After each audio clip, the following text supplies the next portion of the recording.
Varicose veins కి సరైన చికిత్స కోసం సంప్రదించండి ఎవిస్ హాస్పిటల్. నమస్తే రమగారు. నమస్తే జయ. రమగారు, మనకి మార్గశిర మాసంలో గురువారాలకు కూడా ప్రత్యేకమైన విశిష్టత ఉంది. లక్ష్మీదేవికి పూజ చేస్తాం కదండి, ఒకసారి ఆ విశిష్టత మాట్లాడుకుందామండి. ఏటా చెప్తున్నాము, మళ్ళీ ఇప్పుడు కూడా కొత్తగా ఇంకొకసారి చెప్పుకుంటాం. మార్గశిరము పురుషోత్తమ మాసం అని చెప్పుకున్నాం ముందే. మనం విష్ణు సంబంధమైన మాసం. ఇప్పుడు మనం విష్ణు సంబంధమైన మాసాలని ముందు మాసాల్లో కూడా చెప్పాం. అవును. శ్రవణ నక్షత్ర సంబంధమైనది శ్రావణ మాసం. అప్పుడు లక్ష్మీదేవి పూజ విశేషంగా అయ్యవారిని కూడా చదువుకోండి. అక్కడి నుంచి శ్రావణం తర్వాత భాద్రపదం లేదు, ఆశ్వీజం తర్వాత కార్తీకం. ఆశ్వీజ మాసం అంతా దుర్గా పూజ చేసాం. అవును.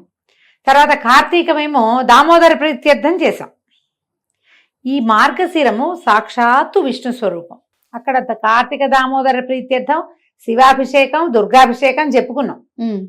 శివాభిషేకం చెప్పాం, కార్తీక దామోదర ప్రీత్యర్థమే సాలగ్రామ దానం అన్ని కూడా అలా చెప్పాం. ఇక్కడ పూర్తిగా ఇది విష్ణు మాసమే. అయితే ఈ విష్ణు మాసంలో ఉన్న గురువారాలు చాలా ప్రత్యేకమైనవి.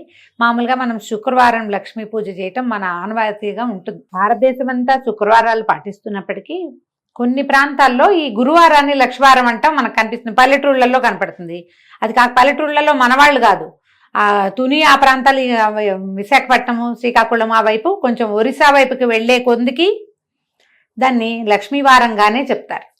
లక్ష్మీవారం అంటారు. ఆ రోజున మనం ఇళ్ళు బూజులు దులపటం కానీ, తర్వాత ఏమో చెత్త బయట పడేయటము, పాత సామాన్లు తీసి బయట పారేయటము అలాంటివి కూడా చెయ్యరు. గురు శుక్ర 2 రోజులు పట్టింపే వాళ్ళకి. ఓకే. మనం మిగిలిన రోజులంతా శుక్రవారమే పాటించిన మార్గశిరంలో మాత్రం ప్రత్యేకంగా లక్ష్మీ పూజ చేసుకోవటం ఒక విధానంగా కనపడుతుంది. ఇప్పుడు మనం మామూలుగా అసలు రోజువారీ లక్ష్మీ పూజ కాకుండా మార్గశిర గురువార వ్రతం అని ఒక నోము కూడా ఉంది. నోముకు ఒక నియమం, పూజ అయ్యేదాకా ఏమీ తినకూడదు. గురువారం నాడు నెత్తికి నూనె రాసుకోకూడదు, పూజ అయ్యేదాకా తలకాయ దువ్వుకోకూడదు, ఏమీ తినకూడదు. ముందు చెప్పిందే ఇది. తర్వాత పూజ అయిపోయాక ప్రసాదం పుచ్చుకుని ఈ కథని ఎవరికైనా చెప్పాలి. తెలిసిన వాళ్ళకైనా సరే కథ విను అని ఫోన్లో అయినా కథ చెప్పేయాలి. ఇది నియమం.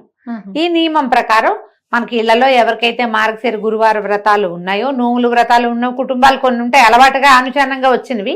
మీకు అలవాటు ఉంటే లక్షణంగా చేసుకోండి మీ పద్ధతుల ప్రకారం. అలవాటు లేదు, మనకు తెలీదు, మనం ఇప్పుడే వింటున్నాం, లేదా 4 ఏళ్ల క్రితం చెప్పడం మొదలుపెట్టాం, 4 ఏళ్ల నుంచి వింటున్న వాళ్ళు, ఇవాళే వింటున్న వాళ్ళు కూడా హాయిగా సంతోషంగా లక్ష్మీ పూజ చేసుకోండి. మార్గశిర మాసం పురుషోత్తమ మాసం కాబట్టి అమ్మవారి లక్ష్మీదేవి నిత్యానపాయిని, ఆయన్ని అనుసరించి ఉంటుంది. స్వామివారే సాక్షాత్తు స్వరూపంగా భావించేటువంటి మార్గశిరంలో ఆమెని గురు శుక్ర 2 రోజులు పూజించండి. గురువారం నాడు మనం ఎలాగో కథ చెప్తాం కదా, హాయిగా ఈ కథ వినేయండి. ఆ కథ అందేసుకుని అక్షంతలు చేత పుచ్చుకోండి. లక్ష్మీ పూజ అయిపోయాక చివర ఆ కథ విన్నాక అక్షంతలు కొన్ని అమ్మవారి మీద వేసి కొన్ని మన మీద వేసుకోండి. ప్రత్యేకంగా స్వరూపము ఏమీ పెట్టుకోక్కర్లేదు. మీ ఇంట్లో ఏ లక్ష్మీదేవి పటం ఉందో, ఏ లక్ష్మీదేవి విగ్రహమో ప్రతిమా విశేషమో ఉంటుంది. కొంతమంది దగ్గర కాయిన్స్ ఉంటాయి, బంగారు రూపులు ఉంటాయి, వాటికి పూజ చేసుకునే అలవాటు ఉంటే చక్కగా ఆ రూపుకే, ఆ ప్రతిమకే, ఆ ఫోటోకే పూజ చేసుకోండి. లక్ష్మీ పూజ సులువుగా చేసుకునే విధానం చిన్న చిన్న పుస్తకాలు దొరుకుతాయి. లక్ష్మీ పూజ విధానం కొనుక్కోండి, 5-10 రూపాయల్లో దొరుకుతుంది. ఓకే. ఆన్లైన్ కూడా లక్ష్మీ పూజ విధానం దొరికేస్తుంది. మీరు శ్రీ సూక్తంతో చేసుకోవచ్చు. మామూలుగా షోడశోపచారాల పూజకి కూడా చిన్న చిన్న పుస్తకాలు అవైలబుల్గా ఉంటాయి.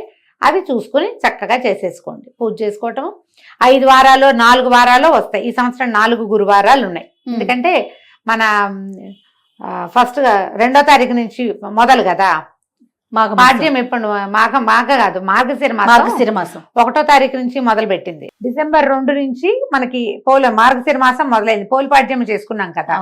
అంటే ఈ నెల 4 గురువారాలు ఉన్నాయి. 4 గురువారాలు వచ్చినాయి. మార్గశిర గురువారాలు 4. ఒక సంవత్సరం 5 వస్తాయి. అవును, 5 వచ్చినప్పుడు 5 రకంగా చేసుకుంటాం. 4 వస్తే ఇక 4 రకంగా. ప్రతి వారము ఒక్కొక్క నివేదన చేసే విధానం వ్రతస్థులకి, ఎవరైతే మార్గశిర గురువార వ్రతం ఉందో వాళ్ళకి. మనలాంటి వాళ్ళకి ఆ హడావిడి ఏం లేదు. మామూలుగా చక్కగా పరమాన్నం వండటం, కొంచెం శనగపప్పు వేసి వండుకోండి. మీకు ఓపిక ఉండి, చేతొచ్చి శక్తియుక్తులుండి బాగా సేవించాలన్న ఆస్త ఉంటే బూరెలు అలాంటివి కూడా చేసుకోవచ్చు. శనగపప్పుతో బూరెలు చేస్తాం కదా, అమ్మవారికి శనగపప్పు ప్రీతి. లక్ష్మికి సంబంధించిన ధాన్యాలలో ఈ పప్పుల్లో ఇది ముఖ్యమైనది శనగపప్పు. మీకు ఎవరు చెప్పారు? ఇలాంటి చొప్పదంటు ప్రశ్నలు వేయకండి దయచేసి. శనగపప్పు ఇలాంటి లక్ష్మీదేవి ప్రశ్నలు కూడా ఎదుర్కొంటున్నారు రమణ. బ్రహ్మాండంగా మీకు ఎవరు చెప్పారు? మీరు వెళ్ళి అడిగారా? ఆవిడ మీ పక్కింట్లో ఉంటుందా?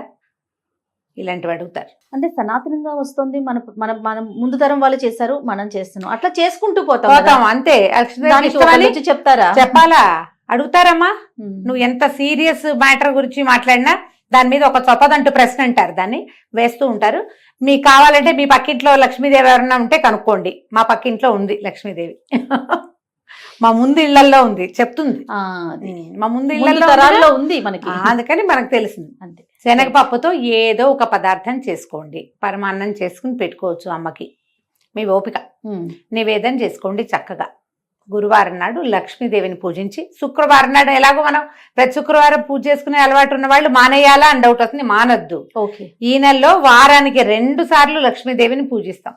రోజు లక్ష్మీ పూజ అలవాటు ఉన్న వాళ్ళ సంగతి ఇక మహత్తరంగా ఉంటుంది, వాళ్ళు ఎలాగూ చేసుకుంటారు. శుక్రవారం స్పెషల్తో పాటు గురువారం కూడా స్పెషల్ చేసుకోండి.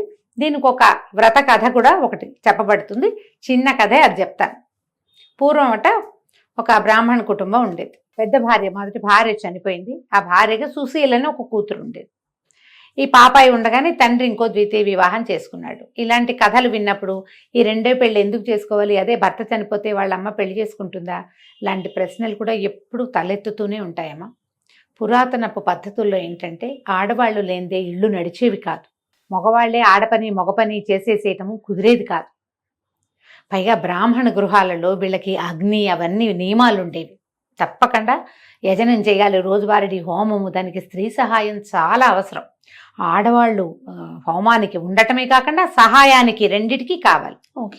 ఒక ఆడపిల్ల ఉంటే దానికి వివాహం చేయాలన్నా తల్లి లేనిదే, ఆడమనిషి లేనిదే అవన్నీ సాగవు. కాబట్టి తప్పకుండా ద్వితీయ వివాహాలు జరిగేవి. పురాతన గాథల్లో మనకి ఇవే కనపడతాయి. మన తాత ముత్తాతల్లో ఇద్దరిద్దరు భార్యలు ఉన్న వాళ్ళు మనకే ఉంటారు బోళ్ళంత మంది. మనమే కొంచెం పూర్వ చరిత్రలు తిరగేస్తే అవునండి, అవును. మన ముందు 3-4 తరాల ముందు ఖచ్చితంగా కనపడతారు ఉంటారు. మనకి. ఇక ఏం చేసేదేం లేదు దాని మీద. ఉమ్. అయితే ఇంకో వివాహం చేసుకున్నాడు ఆయన తండ్రి. ఈ చిన్నపిల్ల ఒక 4-5 సంవత్సరాల పాప ఉండగా, సుశీలని. అయితే ఆయనకి రెండో భార్యకి కుమారుడు, ఒక పిల్లలు కలిగారు వరుసగా. ఇది సవితల్లి ఆవిడ ఏం చేసింది, మారుటి తల్లి ఈ పిల్లకి చంటి పిల్లల్ని ఎత్తుకోవటానికి అప్పచెప్పేది. పిల్లని ఆడించు, తమ్ముడిని ఆడించు, చెల్లిని ఆడించు అని ఆడించడానికి ఇచ్చి పిల్లలకి ఈ పెద్ద పిల్లకి కాలక్షేపానికి అంత బెల్లం ముక్క పెట్టేది. సో ఈ బెల్లం ముక్క తీసుకో, తమ్ముడిని ఆడించు కాసేపు అంటే తమ్ముడిని తీసుకుపోయేది పిల్ల. తల్లి వచ్చేసరికి ఒక 5-7 సంవత్సరాలు ఉంది. రెండో ఆవిడ వచ్చేసరికి ఈ పిల్లాడి పుట్టేసరికి దానికి ఒక 7-8 ఏళ్ళు వచ్చినాయి. పిల్లల్ని చంకనేసుకుంటారు 7-8 ఏళ్ల పిల్లలు. అయితే పక్క ఇళ్ల వాళ్ళందరూ మార్గశిర గురువారం నోవులు చేసుకుంటున్నారట. చక్కగా కుందన బొమ్మలాగా ఉండి పిల్లల్ని ఎత్తుకుని తిరిగే ఈ పిల్లని చూసి వాళ్ళు అన్నారు, వసే రావే నువ్వు కూడా నోవు నోచుకుందు కానీ అని పిలిచారు. పిలిస్తే వాళ్ళ ఇంట్లో నోవు ఆ మంత్రాలు అవి వింటుంటే పిల్లకి సంతోషంగా అనిపించింది. ఏం చేసిందట, తమ్ముడు పక్కన కూర్చోబెట్టి వాకిట్లో ఉన్న బంకమట్టి తీసి చక్కగా చిన్న గుండలాగా చేసి లక్ష్మీదేవిలాగా తయారు చేసుకుంది. తన కోసం ఒక ప్రతిమ. అక్కడికి పువ్వులు కావాలి పూజకి. జిల్లేడు పువ్వులు తెచ్చుకుని జిల్లేడు పువ్వులతోటి ఆ లక్ష్మీ అమ్మవారికి పూజ చేసేది. షోడశోపచారాలు ఉన్నాయిగా, ఉపచారాలు చెప్పుకుని పూజ చేసేసి ఈ తనకి ఇచ్చిందిగా వాళ్ళ పిన్ని బెల్లం ముక్క, ఆ బెల్లం ముక్కని నివేదన పెట్టేది. మార్గశిర గురువారాలు 5 వారాలు వచ్చినాయి ఆ సంవత్సరం. 5 వారాలు చేసుకుంది. పక్కింటి వాళ్ళు వారానికి ఒక దీనిలాగా మొదటి వారం పులగం, రెండో వారం అట్లు తిమ్మనం, అలాగా 3వ వారం చక్కెర పొంగలి నివేదనలు పెట్టారు. ఈ అమ్మాయికి అవన్నీ చేత కావు, చిన్నపిల్ల కదా, మళ్ళీ పిన్నిని అడిగితే ఏమంటుందో, బెల్లం ముక్క మాత్రం నివేదన పెట్టేది. అట్లా ఏటా చేసుకునేదట. 11 సంవత్సరాలు వచ్చేసరికల్లా 3-4 సార్లు చేసేసింది. ఈ 11 ఏళ్ల పిల్లకి పెళ్లి చేశారు. వెనకాల 2-3 తమ్ముళ్ళు, 2 చెల్లెళ్ళు ఉన్నారు. అయితే పెళ్లి చేస్తే ఈ పిల్ల ఏం చేసింది, అత్తవారింటికి వెళ్ళిపోతూ ముందు వెళ్ళలా, 11వ ఏట ఏం వెళ్ళిపోలే, అలా పంపేవాళ్ళు కాదు, వ్యక్తురాలు అయ్యాక పంపించేవాళ్ళు. తర్వాత కూడా కొన్నాళ్ళు ఇక్కడే పూజ చేసుకునేది. అమ్మా నాన్న శుభ్రంగా ఉండేవాళ్ళు, చక్కగా పిల్లలు కలిగారు, ఇల్లు వాకిళ్ళ లక్షణంగా బాగుండేవి. పిల్ల వ్యక్తురాలు అయిన తర్వాత ముహూర్తం చూసుకుని అత్తవారు వచ్చి అమ్మాయిని కాపురానికి తీసుకుపోయారు. అడ్డుకి తీరిపోయాక తీసుకెళ్తే వెళ్తూ అమ్మాయి ఏం చేసింది, తను పూజ చేసిన ఆ బంకమట్టి లక్ష్మీదేవి ఉంది కదా, లక్ష్మీదేవి ప్రతిమ, మృణ్మయ ప్రతిమ, అది తీసుకుని వెళ్ళిపోయేది. తీసుకెళ్ళిపోయాక అత్తవారు కొంచెం పర్వాలేదు బాగానే ఉండేవాళ్ళు. ఈ అమ్మాయి వెళ్ళేసరికి వాళ్ళకి ఇప్పటి ముప్పటిగా పాలు పొంగినట్టు సిరులు పొంగిపోయినాయి వాళ్ళ ఇంట్లో. చక్కగా ఏటా నోవులు చేసుకునేది లక్షణంగా. అంతకుముందు ఇక్కడ ఉంటే బెల్లం ముక్కలు అవి పెట్టేది. అక్కడ అత్తవారింటికి వెళ్ళాక దాని సొంత ఇల్లు, సొంత ప్రపంచంగా చక్కగా వారానికి ఒక నివేదన చొప్పున చేసుకుని లక్షణంగా వ్రతం చేసుకుని అందరినీ పిలిచి తాంబూలాలు వాయినాలు ఇచ్చి లక్ష్మీదేవికి సంతోషం ప్రీతికరంగా ఉండే పనులన్నీ చేసేది. ఇప్పుడు ఇక్కడ ఒక ప్రశ్న, లక్ష్మీదేవికి ప్రీతికరమైన పనులు ఏమిటి? మొదటిది ఇల్లు శుభ్రంగా ఉంచుకోవటం, ఆడవాళ్ళు గయ్యాళిగా ఉండకపోవటం. గయ్యాళి ఆడవాళ్ళకి సిరి నిలవదు. మనం ఇప్పుడు వెంటనే మనకు ఒక లిస్ట్ వస్తుంది, అబ్బో మా వాళ్ళు గయ్యాలి వీళ్ళు గయ్యాలి వాళ్ళ దగ్గర బోల్ డబ్బులు ఉన్నాయి. సిరి అంటే డబ్బు ఒకటే కాదమ్మా, అన్ని చాలా ఉన్నాయి. సౌభాగ్యం, భర్తలతోటి ఆనురూప్యం, వాళ్ళతోటి ఒక కలిసి ఉండటం, సంతానము, ఆరోగ్యం, నలుగురిలోను పెంపు, ఘనత, ఇవన్నీ కదా ఐశ్వర్యం అంటే. చక్కగా ఉండేది. ఈ ఇష్టం వీటితో పాటుగా ఇల్లు శుభ్రంగా ఉంచుకోవటం, ఇవన్నీ కూడా వచ్చిన వాళ్ళని అతిథి అభ్యాగతులను సేవించడం లక్ష్మీదేవికి ఇష్టం. ఇల్లు వాకిళ్ళు శుభ్రం, మనుషులు శుభ్రంగా ఉండటం, పూజ గది ఎప్పుడు కళకళలాడుతూ ఉండటం, వచ్చిన వాళ్ళని కనుక్కోవటం, మంచి ప్రవర్తన, పోట్లాటలు కలహ కారణాలు ఉండకపోవటం, అవి లేని చోట లక్ష్మి ఎప్పుడు స్థిరంగా ఉంటుంది. అన్ని రకాల లక్ష్ములు బాగుంటాయి. అయితే ఏమైంది, ఇప్పుడు ఎప్పుడైతే ఈ పిల్ల వివాహం అయ్యి అవి అటు తీరి వెళ్ళిపోయిన తర్వాత మెల్లిగా తండ్రి పరిస్థితి దిగనాసిల్లిపోయింది. నానాటికి తీసుకట్టు నాగం భట్టు అయింది. చివరికి కూతురు బాగా సంపన్నురాలు అయ్యేసరికి వీళ్ళు దిగనాసిల్లిపోయారు. ఏమిటో ఎప్పటికప్పుడు పోవటమే వాళ్ళ ఇంట్లో, ఏది నిలిచేది కాదు. ఎంతో బాధగా ఉండేది తల్లికి తండ్రికి. అయితే ఏం చేశారట వాళ్ళు, తమ్ముడిని పంపించిందట పింతల్లి. కొంచెం పర్వాలేదు, బాగానే చూసింది, అంత పెద్దగా అయ్యాలేం కాదు ఆవిడ. అక్కయ్య దగ్గరికి వెళ్ళరా, మన పరిస్థితి బాగుండలేదని చెప్పు, ఏదైనా ఇస్తే పట్టుకురమ్మని పిల్లవాడిని పంపించింది. కొడుకేమో వెళ్ళాడు వాళ్ళ ఇంటికి. వెళ్తే అదే అక్కయ్య వాడికి అన్నం పెట్టి అన్ని 4 కనుక్కుని, అయ్యో వీళ్ళ పరిస్థితి బాగుండలేదు, డబ్బుగా ఇచ్చి పంపిస్తే చుట్టుపక్కల వాళ్ళు చూస్తారు, భర్త వాళ్ళు ఏమనుకుంటారోనని ఏం చేసింది, ఒక వెదురుగాడని ఇంత పొడుగాటి కర్రని జాగ్రత్తగా తొలిపించి దాని నిండా బంగారు నాణేలు పోసి దాన్ని కవర్ చేయించేసి, ఒరే ఇంటికి పట్టుకెళ్ళరా తమ్ముడు అని కర్ర చేతులు పెట్టింది. ఈ పిల్లాడు అది అక్క కర్రే ఇచ్చింది అనుకున్నాడు. అందులో డబ్బులు ఉన్నాయన్న సంగతి తమ్ముడికి అమ్మాయి చెప్పల. కర్ర పుచ్చుకుని వెళ్ళాడు. వెళ్ళేసరికి అలా మధ్యదారిలో ఎక్కడో కర్ర దేనికో ఆనించి ఎక్కడో కూర్చుని పడుకుని నిద్రపోయాడు. అది వాడి సొంత కర్ర కాదు కదా, అలవాటు కూడా లేదు, మర్చిపోయి వెళ్ళిపోయాడు. ఎవరో చేపాటి కర్ర బాగుందని తీసుకుపోయారు. వాళ్ళు అదృష్టవంతులైతే వాళ్ళకి దొరుకుంటుందా లక్ష్మీదేవి. తల్లి అడిగింది, ఏమిచ్చిందిరా అక్కంటే, ఏమో నమ్మ కర్ర ఇచ్చింది, అది నేను ఎక్కడో వదిలేశాను అన్నాడు. ఆవిడకి అర్థం కాల, కూతురు ఏం పంపింది ఏమిటి సంగతి. మళ్ళీ కొన్నాళ్ళు పోయాక మళ్ళా కొడుకుని పంపించింది. కొడుకుని పంపిస్తే ఈ అమ్మాయి ఏం చేసింది, ఈసారి నాన్న కోసం ఒక జత చెప్పులు కుట్టించాను, చెప్పులు పట్టుకెళ్ళమని ఆ చెప్పులు జాగ్రత్తగా పక్క కుట్లు ఊడదీసి చెప్పులు నిండా బంగారం కాసులు పెట్టి కుట్టించేసి చేతిలో పెట్టింది. ఇప్పుడు చెప్పలేదు. పిల్లాడు చెప్పకూడదు, ఊరికే చెప్పులు నాన్నకి అంటే పట్టుకుపోతాడు అనుకుంది. ఒక గుడ్డలో చుట్టి ఇచ్చింది. వాడు ఆ చెప్పుల మూట దీని మీద పెట్టి ఒక గట్టు మీద పెట్టి చెరువు గట్టును పడుకున్నాడు చల్లగాలికి. ఎవరో చెప్పులు పెట్టిపోయారు. 3వసారి మళ్ళీ పంపించింది తల్లి 2 నెలల తర్వాత. ఈ అమ్మాయి ఒక గుమ్మడికాయ పై డిప్ప తీసి లోపల గింజలన్నీ తీసేసి దాని నిండా బంగారు కాసులు పోసి పంపించింది. ఆ బంగారు కాసులు గుమ్మడికాయ కూడా వాడు వదిలేశాడు. అంటే సంధ్యావందనాన్ని దిగాడు, ఎవరో గుమ్మడి పండు బాగుందని బ్రాహ్మలు ఎవరో వెళ్తున్న వాళ్ళు ఎవరో వదిలిపెట్టి పోయారనుకుని తీసుకుపోయారు. ఇక చివరికి తల్లికి అనిపించింది, ఇక్కడ అమ్మాయి ఏదో సహాయం చేయడానికి ప్రయత్నం చేస్తోంది, పంపిస్తోంది ఏవో వస్తువులు, సరిగ్గా తేలేకపోతున్నాడు. సరే నేనే వెళ్తానని తండ్రిని పెద్ద కొడుకుని వదిలిపెట్టి చిన్నపిల్లలు ఆడపిల్లలు ఉంటే వాళ్ళందరినీ వెంబడి పెట్టుకుని పెద్ద కూతురు ఇంటికి వెళ్ళింది. తల్లి పేదగా ఉన్న తల్లి మాసిపోయినట్టున్న చెల్లెళ్ళని చూసి పిల్ల బాధపడి తల్లిని చక్కగా పోషించి 10 రోజులు ఉంచుకున్నాక ఇదంతా ఏం జరిగింది ఏమిటి మాట్లాడుకుంటే, అమ్మ బంగారు కాసులు పోసానే ఏమైపోయినాయో అంటే, ఎవడో అదృష్టవంతులకు దొరికింది, మనకు అదృష్టం లేదు. ఈ అమ్మాయి ఏమంది, ఇంకా 10 రోజులుంటూ మార్గశిర మాసం రాబోతుంది, నేను మార్గశిర గురువారం నోవులు నోచుకుంటానమ్మా, నాతో పాటు నువ్వు కూడా నోచుకుందు కానీ ఇక్కడే ఉండమని తల్లిని చెల్లెళ్ళని ఉంచుకుంది. ఏమీ తినద్దమ్మా, గురువారం పొద్దున్నే చెప్పింది, ఏమీ తినద్దంటే సరేనంది ఆవిడ. పిల్లలందరినీ కూర్చోబెట్టి సద్దెన్నాలు పెట్టమంటే, అమ్మమ్మ సద్దన్నం పెడుతూ పెరుగన్నంలో ఉప్పేయి అన్నారట పిల్లలు. ఉప్పు సరిపోయిందో లేదో చూద్దామని ఒక సద్దెన్నం ముద్ద నోట్లో వేసుకుంది. కూతురు, అయ్యో అమ్మ అన్నం తిన్నావు ఇంకేట పనికి వస్తుంది, తినకూడదుగా, మెతుకు కూడా పోకూడదు లోపల. కూతురు నోచుకుంది నోము. తల్లి సర్దు కూరుకుంది, ప్రసాదం తిని ఊరుకున్నారు. రెండో వారం ఏం చేసింది, పిల్లలకి నెత్తికి తలగా నూనె రాస్తూ ఆ నూనె చేతులు నెత్తికి రాసుకుంది. చాలా మంది చేస్తాం అట్లా. ఇప్పుడు మాయిశ్చరైజర్ కూడా ఎక్కువ పోసుకున్నాం అనుకో చేతిలో, ఎవరో ఒకరి చేతి రాసేస్తాం. ఆ నెత్తికి రాసుకునేసరికి నూనె రాసుకోకూడదు, అసలు నూనె రాసి తలంటి చేయకూడదు గురువారం నాడు. మామూలుగానే పనికిరాదు, ఇప్పుడు అస్సలు పనికిరాదు, పూజకు పనికిరాదు, నోముకు అడ్డంకి. 2వ వారము పోయింది. 3వ వారం కూతురు ఏం చేసింది, అమ్మ ఇట కాదు, నువ్వు ఓ పని చెయ్యి, నేను గొయ్యి తీసి గోతులో కప్పెడతాను, నిన్ను గోతులోనే కూర్చో, బయటికి రావద్దు. తర్వాత పూజ పనంతా తెముల్చుకుని పూజకు ఏర్పాట్లు అయ్యాక నేను లేవదీస్తాను. అప్పుడు నీళ్లు పోసుకుని పూజలో కూర్చుందు కానీ నీ తల్లిని ఒక దేనికోసమో తీసిన గోతిలో కూర్చోబెట్టి పైన ఒక చిన్న పల్చటి చెక్క ఒకటి అడ్డం పెట్టి అమ్మాయి పని చేసుకుంటుంది. ఈ పిల్లలు ఏం చేశారు, 5-6 ఆడపిల్లలు, అమ్మాయికి పిల్లలు ఉన్నారు, పిల్లల్ని తెచ్చింది కదా ఈవిడ కూడా. పిల్లలు ఆడుకుంటూ అరటిపళ్ళు తిని తొక్కలు పడేశారట. ఈ పల్చటి చెక్క వీళ్ళు ఇడిదిరిగి చెక్క తొలగిపోయి అరటిపండు తొక్కు ఈవిడ దగ్గర పడింది. ఈవిడ అప్పటికి 2-3 గంటల నుంచి ఆ గోతలో కూర్చుని ఉంది. అరటిపండు చేత్తో పుచ్చుకుంటే దాని లోపల అడుగుని ఇట్లా గుజ్జల్నే ఉంటుంది కదా, ఊరికే ఇట్లా గోరుతోటని ఇలా 4కి రాసుకుంది. 3వ వారం కూడా పోయింది. అమ్మ ఏమి తినలేదు కదే అని అడిగితే, కాదే అరటిపండు తొక్కలో లోపల గుజ్జు నోట్లో వేసుకున్నానమ్మా అనేసరికి పనికిరాలి. ఇక 4వ వారం అమ్మ ఏం చేసినట్ట కాదని తల్లిని పొద్దున్న లేవగానే ఆవిడ తన చెంగుగా ఆవిడ చేయి కట్టేసుకుని, నువ్వు నాతోటే ఉండు, నువ్వు ఇంకేం పని చేయదు, నా వెనకాలే ఉండని తల్లితోటే అటు ఇటు తిరిగి మొత్తానికి సరిగ్గా పూజ జరిగే వేళకి స్నానం చేయించి కూర్చోబెట్టింది. తల్లి పిల్ల ఇద్దరు నువ్వు నోచుకున్నారు. తాంబూలాలు వాయనం పెట్టారు లక్ష్మీదేవికి. పెట్టి లక్ష్మీదేవిని ప్రార్థించింది. ఈ ప్రతిమ ఉంది కదా, ఆ ప్రతిమలోంచి లక్ష్మీదేవి లేచి వచ్చేదట అమ్మాయి దగ్గరికి.